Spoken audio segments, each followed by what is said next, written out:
An Unreliable Narrator. I woke up in my perfectly normal, human-sized house and threw back my sheets, which contained the typical number of crawling insects. The sun outside was bright, with no visible features with which to threaten my imminent and agonizing demise. I stood up, stretching my limbs, which did not buckle and crack under the strain, spilling no blood across the carpet. My kitchen, which was not furnished with incomprehensible images of maddening agony, was on the ground floor. Time for breakfast, I thought, wiping the last vestiges of sleep from my perfectly Euclidean eyeballs. Flinging myself down the stairs two at a time, I navigated the regular and predictable corridors for much less than 16 hours before finding myself in the breakfast nook, a secure and unassailable location in which I could safely eat breakfast without fear of Viking invasion.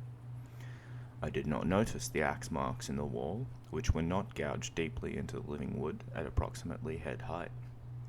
I opened the door to the pantry and perused my normal-sized collection of mundane foods. The potatoes, secured at no personal risk to myself or to human civilization, remained unsecured in the holes I had not gouged from the earth with my bare hands, wearing my fingernails down to appropriate lengths while weeping like a sane person. I picked out a reasonable number of potatoes, being careful to select those that had the fewest number of unblinking, unrelenting eyeballs that bored no more than a few millimeters into my soul. Satisfied, I reached to the upper shelf and looked around for the eggs. I knew I kept a box in here somewhere, harvested from accepted locations and willing donors. Aha! I opened the box and inspected a row of uniformly shaped eggs of unvarying color and minimal odor.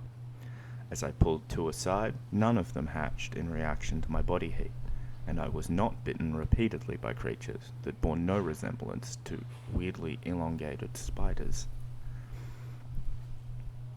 I closed the door to the pantry, securing the latch without requiring a 7-inch steel spike to be driven through the foundation, and sealed in a liquid that had nothing in common with blood.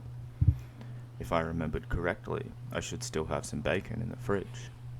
I turned and walked back towards the refrigerator, passing through spaces that did not wail and gnash with the echoing screams of souls who were certainly not damned. As I opened the fridge, I bumped my head on the doorframe as I leant in to find the last piece of my breakfast. To my relief, a sickly green fluid did not ooze forth from the laceration that was not now obscuring my vision, and proceeded without difficulty to grab a few rashers of bacon, definitely from a pig, and walk back to the breakfast nook. As I did not have a roommate, I wasted no time in idle conversation, studiously avoiding topics such as deforestation, climate change, and the inherent fear of mortality that creeps insidiously into all living beings. Somewhat refreshed, I opened the bottom right-hand drawer containing useful kitchen implements like my frying pan, chainsaw, and spatula. The door closed again easily, as there were no thumbscrews protruding from the entirely level interior. I turned the stove onto a medium temperature, far less than the surface of the sun, and began to fry my eggs and bacon.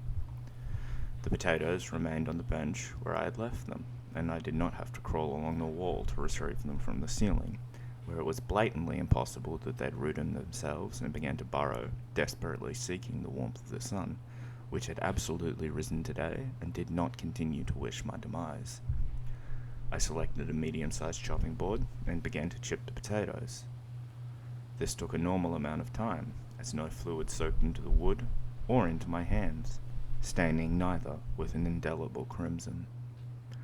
I chirped happily and began to fry them in a non-crude oil. Thick black tar did not bubble up around the rim, and with no risk of fire, I hummed along merrily to the sounds of cooking food. Nearly done, I thought, as the ground beneath my feet remained predictably stable, rents in the earth decidedly not punctuated with vents oozing a thin, non-sulphurous gas. Plates were used regularly in this household, and I easily found one in the top cupboard, etched with mundane runes that invited calm, serenity, and understanding. I piled my food onto the plate and distended my jaws to the regular human limit, pausing at least once to chew or swallow. At long last, I am sated, I exclaimed cheerfully, as the horrified crowds who were not present whispered and screamed at the customary levels. I carefully placed my used dishes in the sink, where they were not greedily seized nor devoured by grasping hands before being dragged deep into the contented earth. Glancing at the clock, which displayed a fundamentally ordinary time, I realized I had let the morning get away from me. I then breached the thin barrier between dimensions and began on my way to my entirely standard job. Flashes of nothing burst before my eyes as the background noise of the universe echoed soundlessly against my restricted form. It's lovely here. You really should come and visit sometime.